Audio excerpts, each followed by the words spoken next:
Perhaps you've noticed that stories from different persuasions can be contradictory in nature. Even some stories from the same persuasion can be contradictory in nature.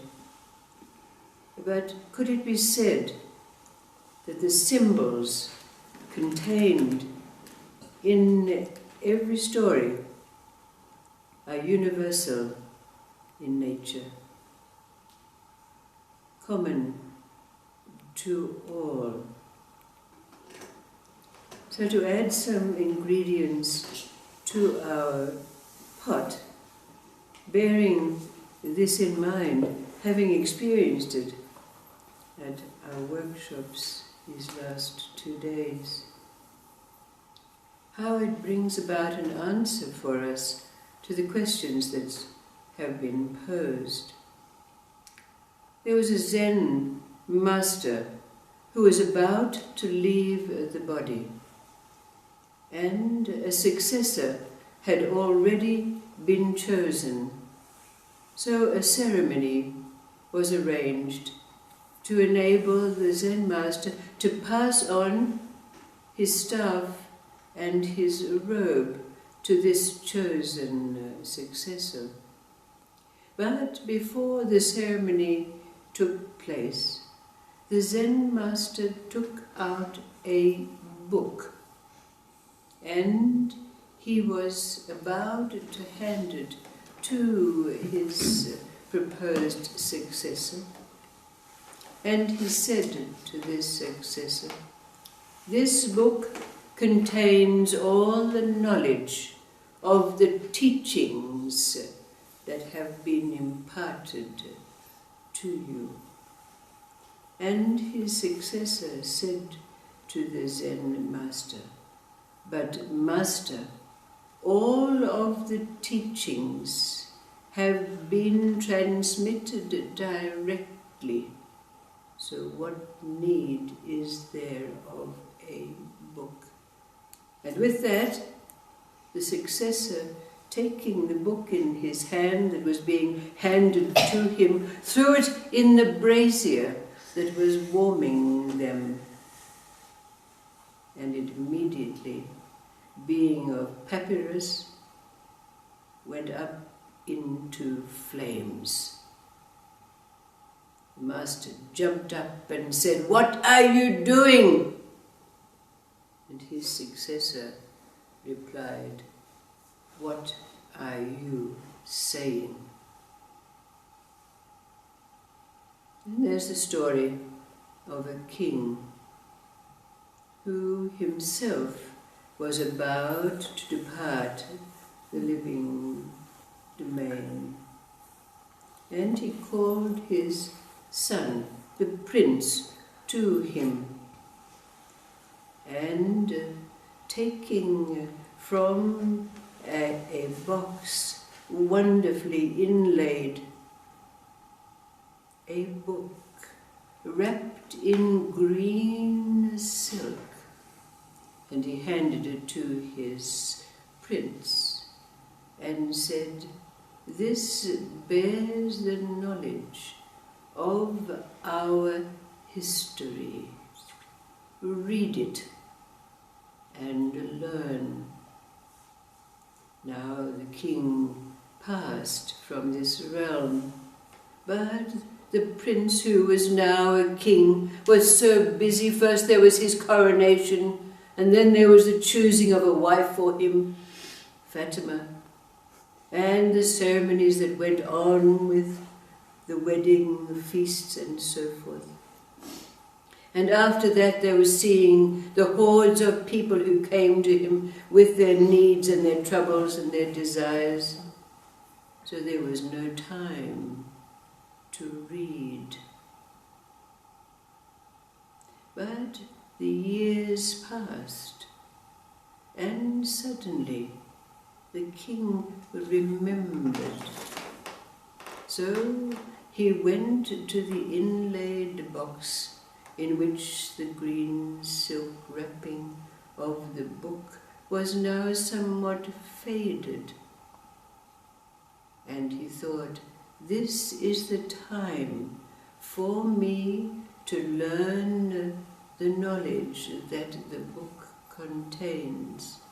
But when he said to his viziers, leave me alone, I just want to read, his vizier said, but your majesty, we have storytellers that are the best storytellers in the land. Why do you need to read? But the king insisted. He even went to his wife and he said to my beloved wife, I want you to listen to me just a moment. But she was trying to tell him of the new pearl necklace she had and all the new robes that were being sent from India for her. But finally the king said, leave me in peace. I'm going to read. And so he did. And after he had read this book, he went again to his queen, and he said, I have read this book, and I realize I know nothing, even after all of my years of service in my kingdom. I am going to leave the palace, and if I do not return,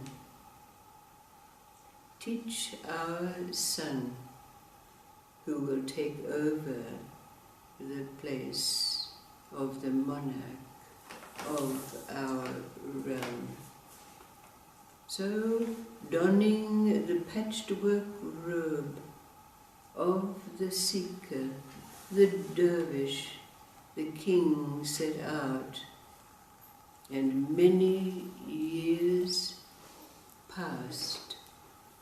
But one day, an old man, wearing straw sandals and a faded patchwork cloak, came to a coffee shop in that realm. He asked the patron of the coffee shop, what is your king like? And the patron replied that he was fair, he was kind, he was vital, handsome, and took care of his kingdom well. The old man, in the faded patchwork cloak, took out from his robe a faded silken cover which contained the book, and he said, please take this to the king. He gave the patron a few coins in payment for this service, and the patron promised that he would take the package to the king, which he did, and the old man went to the place where the caravanserai left the donkeys, the camels, the horses that carried the many travellers in and out of town. He was never seen or heard of again. And a final ingredient is the story of a young man who was wandering the streets of Istanbul when he came across a flea market, and there was a vendor with second-hand books on his stall.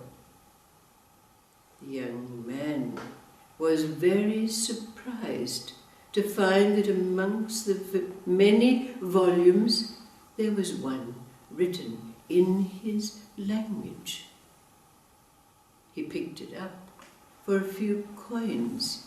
He took it back, and when he opened it up, he found that it had contained within it sacred sacred mantras, symbols which allowed anyone who verbalized them, intoned them, to be taken back in history to a place they chose.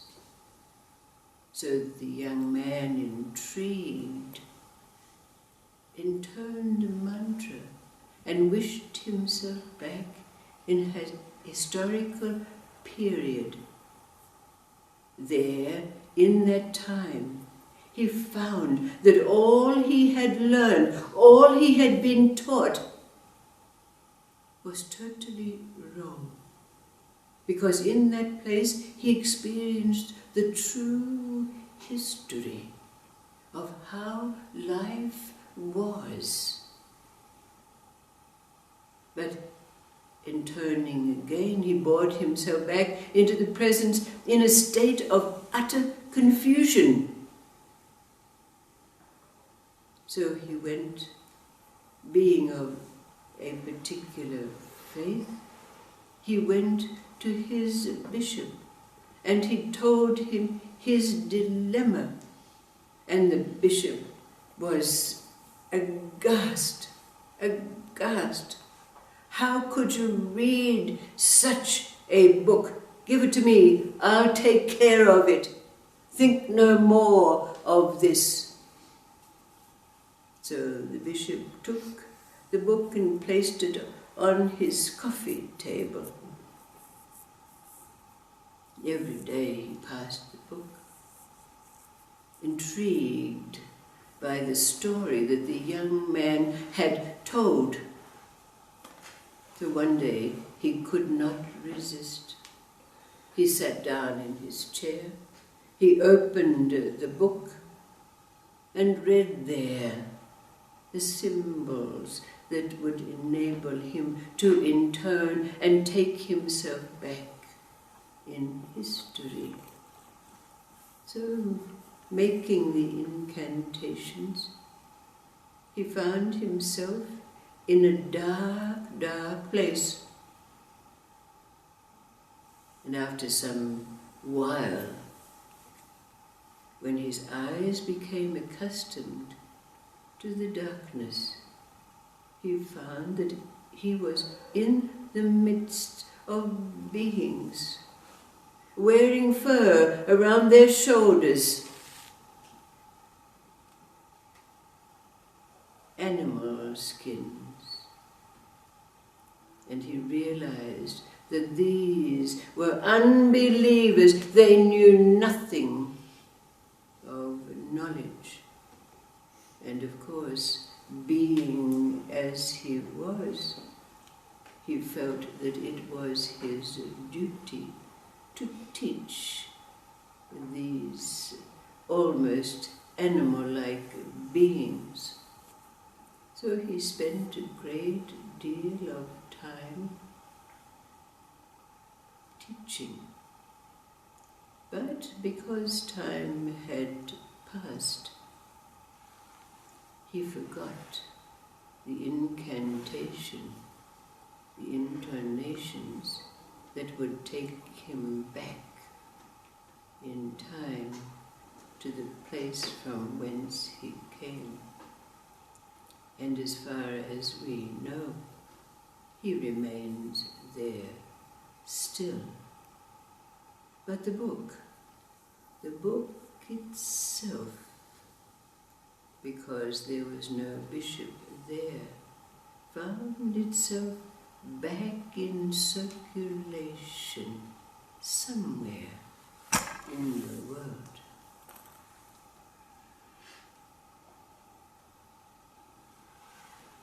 What, for us, is the symbol of the book? And with these several seemingly contradictory stories, what does its symbolic meaning imply for us in our endeavor to answer the questions that have been posed?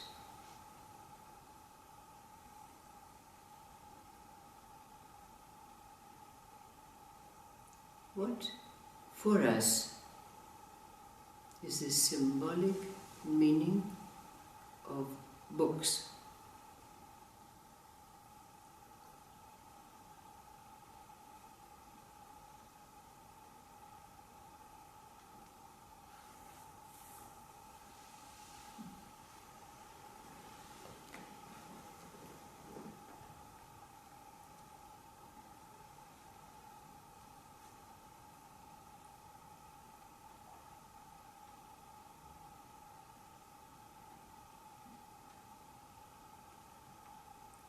Sometimes people have come and they've asked me to give them a book list.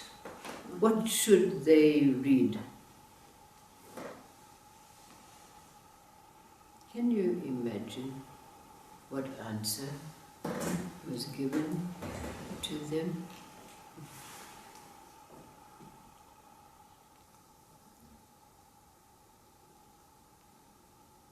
What's the universal symbol?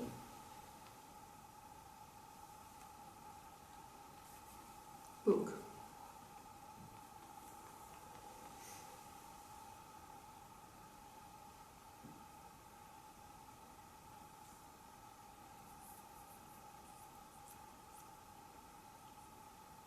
It's just my staff getting to work.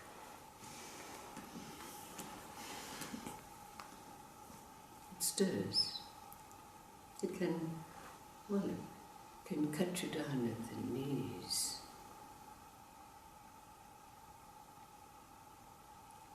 What is a book? In our endeavour to answer the question, what is the meaning? What is the stuff that we have?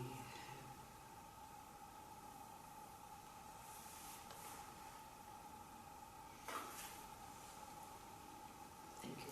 Not relying on the book. Not relying on the book. Take it further, Tina. Not relying on what the book represents. What does a book represent for us? Knowledge. Our life, our teaching. Our life? Knowledge.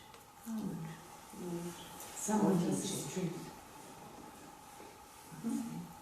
Yes. And to be interpreted Right. differently. So it would change. If we read it when we were 20, it might mean something now. Totally.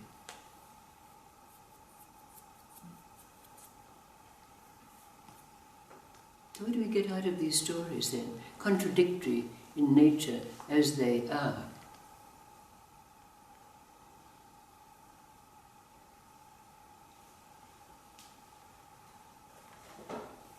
What's happened along your spiritual path relative to books?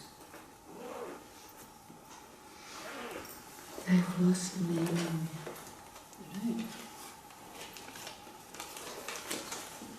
First, the books seem to be very important and show different worlds, which I didn't know before. And then the books became a hindrance. All right. And then other leaves in the side. Right. So now we've got some nice clues in our pot. Thank you.